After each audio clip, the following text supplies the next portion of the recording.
Yano PIBIT ban pa cha assembly hau arjar arpalai na pedeng kini kisan ngut tong ini pen ba elhek udai UMLA chokapan thor kra la sansen kanti bad bala job teng yaka election naka tiket jongka Congress bad ru naka BJP bad hagani kanti ka bamenta unya kun biang yaka tiket naka BJP bad ulong uway menteri bapej sibon teli kita terekam hak sarkar ke balai bad hakani ke sarkar pemerintah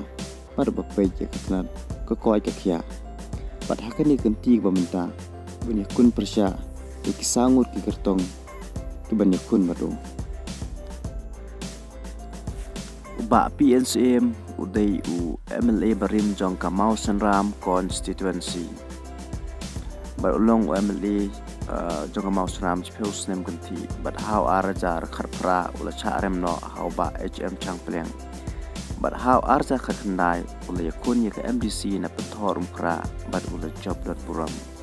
but hagani ganti bamta ula rai ban yakun yak election MLA na penthorum kra constituency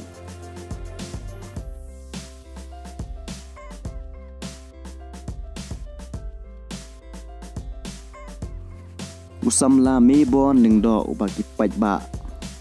ya phai khmat bhasha u balong unong aiktin joka fastom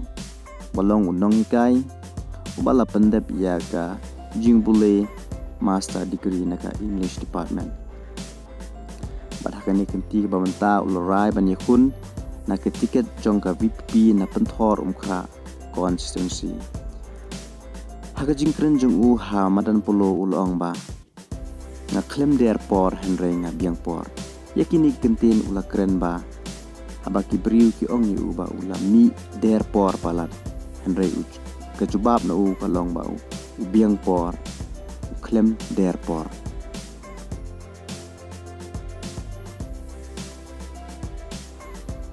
ba rocky head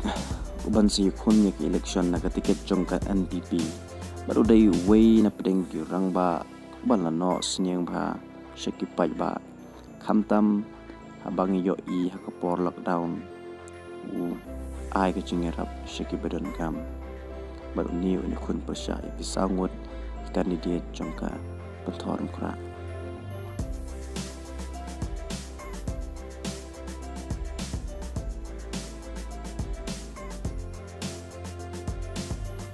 usamla sambor lang ding do ubahaga jing shisha ka TMC kaldepen banai u banlong kurtong jong ka penthorum kra